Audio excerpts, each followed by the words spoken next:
Let us first look at the impulse formation disorders. One example is sinus tachycardia.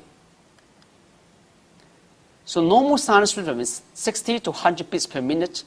Sinus tachycardia means more than 100 beats per minute. And sinus bradycardia means less than 60 beats per minute. So here is an example of sinus tachycardia.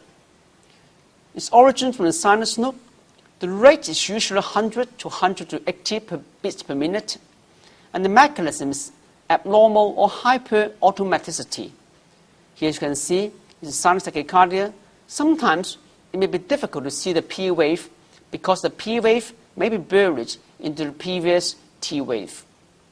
Here's another example of sinus tachycardia. You see here the rate is more than 100 per minute, and you can see the P wave here. Sinus arrhythmia. The focus is from sinus node.